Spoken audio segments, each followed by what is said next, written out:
Yo, what is going on, guys? Welcome back to the channel. It is Professor Anime. Welcome back to yet again another review for Steins Gate Zero. Today we're going to be discussing episode 2. So without further ado, let us begin.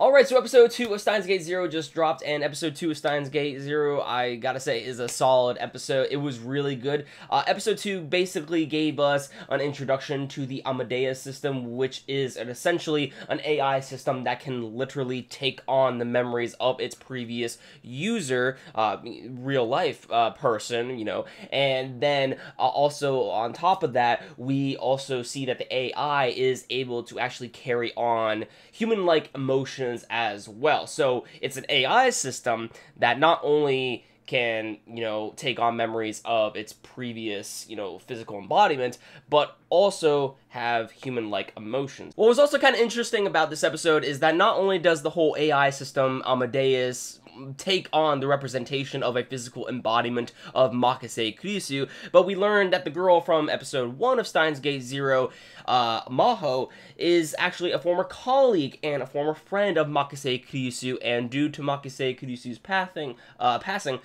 basically we had Maho implement Makase Kurisu's memories into the AI system, and that is why Makase Kurisu looks the way she does. Why, in fact, Amadeus is, you know, represented off of Makase Kurisu to begin with, because of the fact that Maho actually was a former friend and colleague of Makase Kurisu. So to see how this series goes is actually going to be quite interesting on, you know, the whole dynamic between Maho and Okabe Rintaro, because of the fact that basically both of them know Makase Kurisu, or have known Makase Kurisu, but they have seen different sides of Makase Kurisu.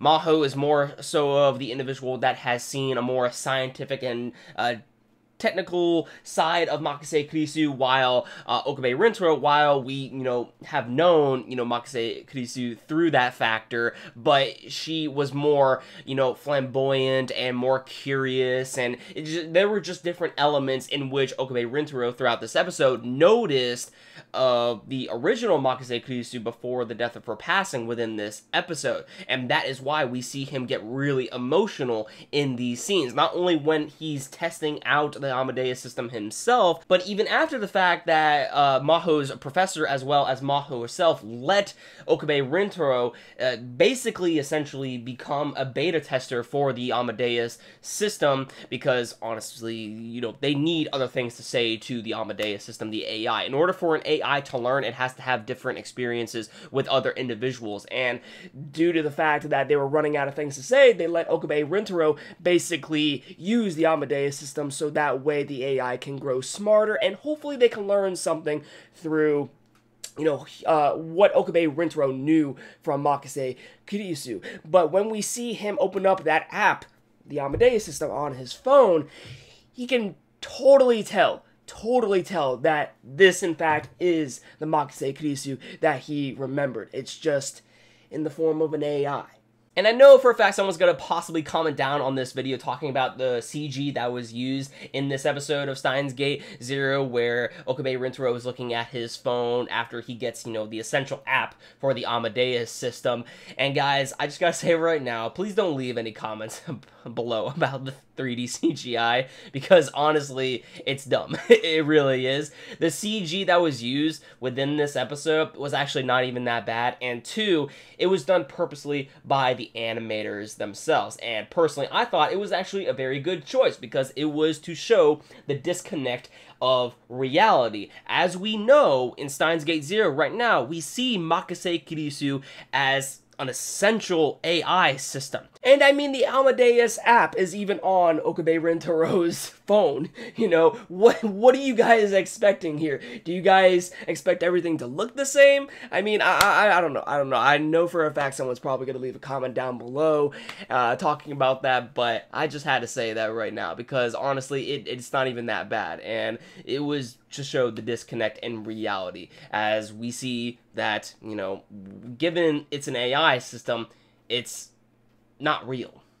And that's the point here. But yeah, despite the fact that this representation of Makise Kurisu is in fact fake because it is not the real thing, it is still quite cool to see on how exactly they went about, creating an AI system that is able to feel and think of its own, and also kind of have almost the same characteristics that we have seen from the original Makise Kurisu in the original Steins Gate. So to see that, I like how they did that there. But yeah, this episode was pretty much self-explanatory as far as what it showed us. The main things that we got from this episode was that Maho is actually a former friend and colleague of Makise Kurisu. And two, that now we can see Okabe Rintaro use the Amadeus system to his advantage to learn more and possibly even, discover more things within this world line that he's in right now about Makise Kurisu and how exactly he can get her back, the real thing back. And that's what's going to be pretty cool, especially with the whole interaction with Maho as well. I find Maho to be also a very interesting character. But anyways, let me know what you guys thought about this episode in the comments down below. What did you guys think about it? I think it's very interesting on how the series is developing from here on out, and I'm very curious where it's going to go from here. So yeah, let me know in the comments down below what you guys thought about this episode of Steins Gate. Be sure to leave your thoughts in the comments down below. Consider subscribing. And with that said, I'll catch you all in the next one. Peace out.